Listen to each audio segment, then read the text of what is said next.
apalagi aku. Kan aku membacakan fakta di persidangan. Oke, selanjutnya dijawab oleh Pak Sugeng. Buat Alamsa ini kan saya sudah sampaikan, selamat buat Alamsa. Dia menang besar nih, ya menang besar nih, bukan kanan kiri.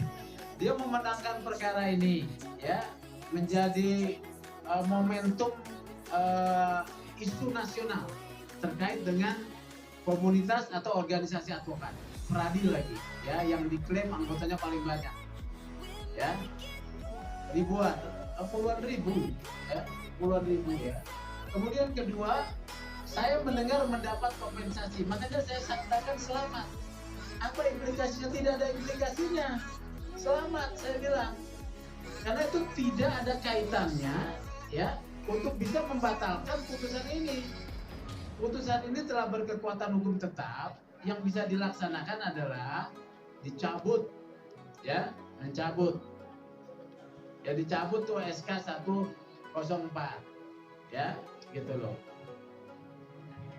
Yang kedua, kita advokat ini kan bekerja di wilayah yang namanya nilai-nilai dan norma, ya. Kita harus taat nih yang namanya nilai-nilai dan norma. Kalau kita tidak taat itu, maka kita sedang mendinai diri sendiri sebagai profesional, sebagai komunitas intelektual, ya. Apa yang harus dihormati dan nilai-nilai dan normanya. Apabila pengadilan menyatakan ini batal dan tidak mempunyai kekuatan hukum, semestinya anggota-anggota yang puluhan ribu tersebut, ya, bisa meminta kepada DPR untuk mentaati, satu, ya, bisa mentaati. Karena tentu tidak nyaman berada pada situasi yang sudah jelas-jelas dinyatakan pada situasi melanggar hukum atau melawan hukum.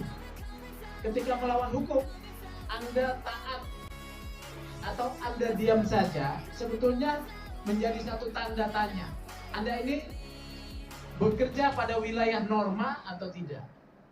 Atau sekedar menggunakan posisi profesi tersebut. Juga bisnis klub suka dansa-dansa. Kalau saya dansa-dansa malam, apalagi pakai jas, ya, itu melanggar kode etik kok. Kalau sedikit-sedikit sentuh ceweknya, nggak ada dansa kan yang tidak bersentuhan. Kira-kira di mana Pak? Papa kan hari kode etik. Bisa nggak aku dihukum? Kalau saya berdansa dengan Asri, saya sudah 44. Bang Hotman, ini bukan forum untuk menilai soal dansa. Oh, jadi harus jawab di saya. Jadi gini ya,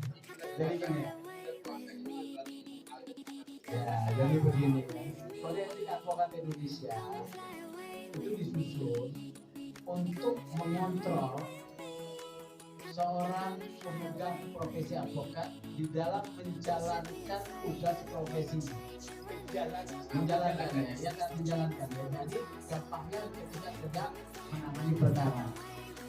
Kalau beliaunya joget-joget dengan kliennya, misalnya ya dalam menangani perkara depan pidana, itu pelanggaran kode etik. Ya. Tetapi apabila saya sebagai advokat, ya, saya sedang tidak menjalankan profesi, saya misalnya joget-joget dengan seorang wanita, beberapa orang wanita, itu adalah wilayah privasi saya, ya. Yang penting saya tidak melakukan atau melanggar batas demarkasi pelanggaran hukum, ya. Misalnya nih, ya, pelanggaran hukum tersebut saya memakai obat narkoba, ya, atau wanita tersebut di bawah umur, ya, saya pegang-pegang, dia tidak suka. Kalaupun dia misalnya wanita sudah dewasa, misalnya saya peluk-peluk, dia tidak suka, boleh lapor. Cuma kalau dia suka nggak ada soal, ya. Itu wilayah privasi. Itu pendapat saya ketika saya diminta pendapat di dalam persidangan kode etik. Ini jadi hubungan pertanyaan nih. Masih ada satu lagi. Ya boleh. Ini kasihan mereka yang sia-sia ada. Jujur, alam saya harus berterima kasih sama saya. Sama kalian dia ada berita. Ini putusan sudah September 2020, ya kan? Tapi nggak pernah ada gaungnya. Sudah putusan Pengadilan Negeri Lupakan September 2020 nggak pernah ada gaungnya. Begitu disenggol sama dikit langsung boom. Apapun kalau saya senggol, boom. Itu kenapa itu? Ya. Satu lagi Pak, aku capek-capek merantau Pak. Dulu naik kapal Tampomas, naik kapal laut. Boleh nggak Pak pengacara mencari harta Pak? Dan boleh nggak bergaya gini? Kan ada wilayah privasi ya. Jadi sebagai advokat ada wilayah privasi. Keputusan-keputusan yang diambil di luar ketika menjalankan profesi, ya itu tidak ada kaitan dengan profesi. Ya, kalau menjadi kaya bagus dong. Tetapi kalau kaya hanya untuk dirinya sendiri juga jangan. Kasih dong itu lebaran. Ya. Mantap.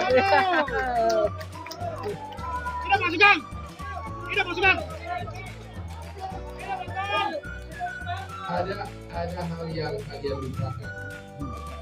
Kalian mungkin sudah dengar Kopi Joni yang sampai sudah melambung ke luar negeri. Siapa yang bekerja di situ tanpa pamrih? Apalagi sebelum pandemi. Sebelum pandemi, Anda percaya atau tidak, Sabtu Minggu ini, antri sebesar ini mencari keadilan gratis dari seluruh Indonesia. Itu kenyataan. Ya, dan saya tidak pernah menyombongkan itu. Ya, yang kedua, ini saya ada satu cerita memilukan di Kopi Joni, saya cerita ya. Saya itu kebiasaan renang jam 4 atau jam 5 subuh. Ada seorang ibu yang selalu SMS WA saya, dia tahu saya jam bangun. Karena memang selama ini, sewaktu itu saya tidak pernah ladeni pelayanan hukum berat melalui WA, harus kalian datang ke Kopi Joni. Tapi karena ibu itu konsisten, akhirnya saya jawab, oke, ibu datang ke Kopi Joni jam 7. Datang dia. Ternyata apa yang terjadi adalah putri kandung dia bekerja di karaoke. Ternyata juga dijual. Harus melayani laki-laki hidung belang 5 kali sehari. Maaf ya, ini bulan puasa. Dijual cuma 550.000 dan dia hanya dapat setengahnya. Suatu waktu, kata cerita ibu ini, putrinya ini pendarahan. Tapi tetap tidak boleh pulang karena selalu dijaga oleh bodyguard. Akhirnya karena ternyata saya tanya di mana lokasinya, di Kelapa Gading, cuma 300 meter dari Kopi Joni. Langsung saya ambil resiko, saya viralkan langsung. Ya, saya viralkan begini langsung. Kebetulan Polsek Kelapa Gading cuma 100 meter dari Kopi Joni. Kalau Bapak Kapolsek, tolong kirim anak buah ke sini. Di sini ada korban dan nggak nyampe setengah jam, 2 penyidik datang. Dan sesudah diberikan langsung berangkat ke TKP ke tempat karaoke. Nggak nyampe 1 jam, penyidik ibunya dan wanita ini berhasil dibebaskan di bawah Kopi Joni pulang dengan bahagia. Ya. Dan saya tidak bisa promosikan itu. Yang kedua, saya pernah jam 11 siang hari Minggu sudah mau pulang. Tiba-tiba kaki saya dirangkul seorang wanita yang dulu masih muda. Saya tanya kenapa? Nangis dia. Ternyata dia diperkosa oleh pimpinan pramuka di sekolah. Berkali-kali bapaknya kebetulan adalah anak kapal, dia pulangnya sekali di Jordan. Sehingga dia mau lapor, rupanya waktu diperkosa pertama dia udah divideokan. Sehingga si cowok ini akan dibuka video ini kalau dia tidak ada diri sampai 17 kali. Polres itu waktu itu udah ada kebingungan. Akhirnya saya sudah lapor. Tiba-tiba ada ide dari saya. Ternyata dia masih anak di bawah umur. Saya minta kepada penyidik masuk dari sana, divonis 9 tahun penjara. Itu baru 2 dari ratusan. Dan saya tidak pernah minta nama untuk itu.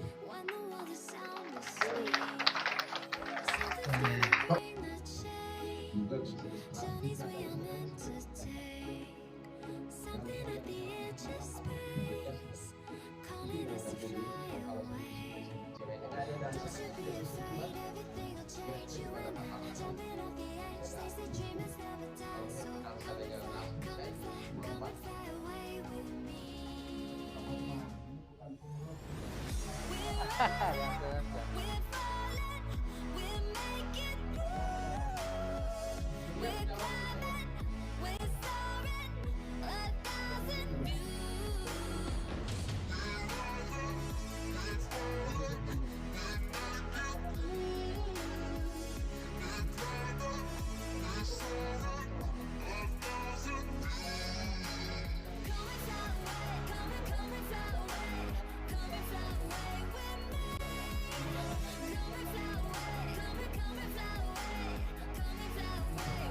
Something's gonna bring the change.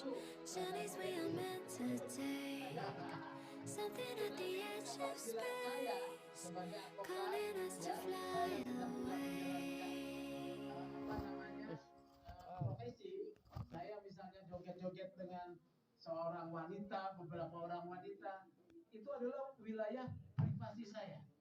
Ya, yang penting saya tidak melakukan atau melanggar batas demarkasi pelanggaran hukum. Ya, misalnya nih, ya, pelanggaran hukum tersebut saya memakai obat narkoba, ya, atau wanita tersebut di bawah umur, ya, saya pegang-pegang, dia tidak suka. Kalaupun dia misalnya wanita sudah dewasa, misalnya saya peluk-peluk dia tidak suka, boleh lapor. Cuman kalau dia suka nggak ada soal, ya. Itu wilayah privasi. Itu pendapat saya ketika saya diminta pendapat di dalam persidangan kode etik. Ini jadi mengulang pertanyaan nih. Masih ada satu lagi, Pak. Ini kayaknya menjadi awal basis. Ya boleh. Ini kasihan mereka ini sia-sia, biar ada yang dibuat, Pak. Jujur, alam saya harus berterima kasih sama saya. Sama kalian jadi ada berita. Ini putusan sudah September 2020, ya kan? Tapi nggak pernah ada gaungnya. Sudah putusan pengadilan negeri dilupakan September 2020 nggak pernah gaungnya. Begitu disenggol Hotman dikit langsung boom. Apapun kalau saya senggol boom, atau kenapa itu? Ya. Satu lagi, Pak. Aku capek-capek merantau, Pak. Dulu naik kapal Tampomas, naik kapal laut. Boleh nggak, Pak, pengacara mencari harta, Pak? Dan boleh nggak bergaya gini-gini? Kan ada wilayah privasi, ya. Jadi sebagai advokat ada wilayah privasi. Keputusan-keputusan yang diambil di luar ketika menjalankan profesi, ya, itu tidak ada kaitan dengan profesi, ya. Kalau menjadi kaya bagus dong. Tetapi kalau kaya hanya untuk dirinya sendiri juga jangan. Kasih dong itu lebaran. Ya. Mantap. Tidak masukkan. Tidak masukkan. Ada hal yang kalian lupakan. Kalian mungkin sudah dengar Kopi Joni yang sampai sudah melambung ke luar negeri. Siapa yang bekerja di situ tanpa pamrih? Apalagi sebelum pandemi. Sebelum pandemi, Anda percaya atau tidak, Sabtu Minggu ini antri sebesar ini pencari keadilan gratis dari seluruh Indonesia. Itu kenyataan. Ya, dan saya tidak pernah menyombongkan itu. Ya, yang kedua, ini saya dengar, ini ada satu cerita memilukan di Kopi Joni, saya cerita ya. Saya itu kebiasaan renang jam 4 atau jam 5 subuh. Ada seorang ibu yang selalu SMS WA saya, dia tahu saya jam bangun. Karena memang selama ini, sewaktu itu saya tidak pernah ladeni pelayanan hukum berat melalui WA, harus kalian datang ke Kopi Joni. Tapi karena ibu itu konsisten, akhirnya saya jawab, oke, ibu datang ke Kopi Joni jam 7. Datang dia. Ternyata apa yang terjadi adalah putri kandung dia bekerja di karaoke, ternyata juga dijual. Harus melayani laki-laki hidung belang 5 kali sehari. Maaf ya, ini bulan puasa. Dijual cuma 550.000 dan dia hanya dapat setengahnya. Suatu waktu, kata cerita ibu ini, putrinya ini pendarahan.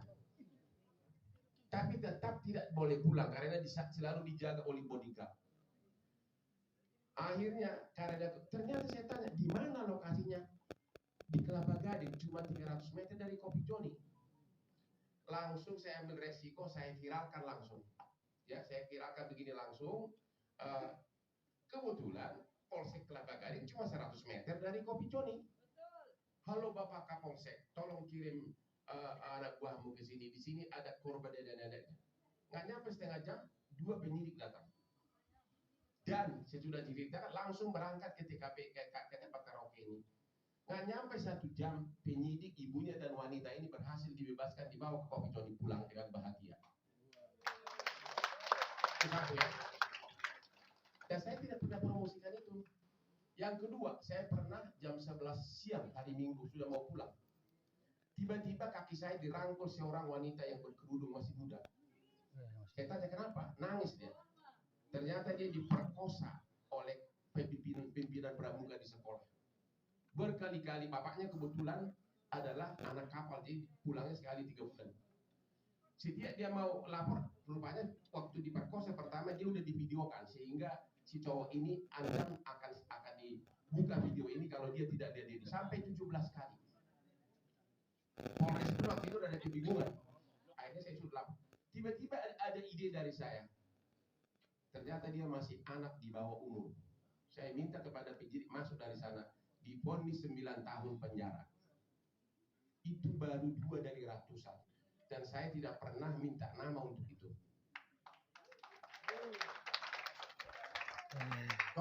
Hukumnya, maka yang bisa dilakukan adalah mencabut, ya, mencabut. Apakah upaya perdamaian tersebut mengakibatkan putusan ini menjadi batal atau tidak mempunyai kekuatan hukum? Tidak. Ya, karena di dalam amar putusan di sini, ya, dalam amar putusan di sini, ini adalah mengatur tentang regulasi yang tidak mempunyai kekuatan hukum dan batal. Ya, perdamaian tersebut adalah satu perbuatan hukum yang lain yang berada di luar putusan pengadilan. Ya, ini tidak ada hubungannya. Ini bukan soal hubungan keperdataan, hutang piutang yang bisa kemudian diselesaikan dengan damai. Harus dicabut SK 104. Apabila SK 104 dicabut, maka berarti DPN Pradi itu taat pada aturan. Apa akibatnya kalau dicabut? Maka seluruh produknya, termasuk Munas ketiga yang dilakukan secara Jumpiting yang memilih Saudara Otto Hasibuan sebagai ketua umum juga menjadi batal. Anggaran dasar yang menjadi dasar keterpilihan Saudara Otto Hasibuan menjadi batal. Ya, jadi seperti itu. Tidak ada hubungan antara perdamaian dengan putusan. Saya mau mengucapkan selamat kepada Saudara Alamsa, ya, secara pribadi yang memenangkan perkara ini dan juga mendapatkan perdamaian, ya. Yang saya mendengar mendapatkan sejumlah kompensasi. Saya sampaikan selamat. Ya, Saudara Alamsa, Anda adalah pemenang dalam pertarungan ini, ya.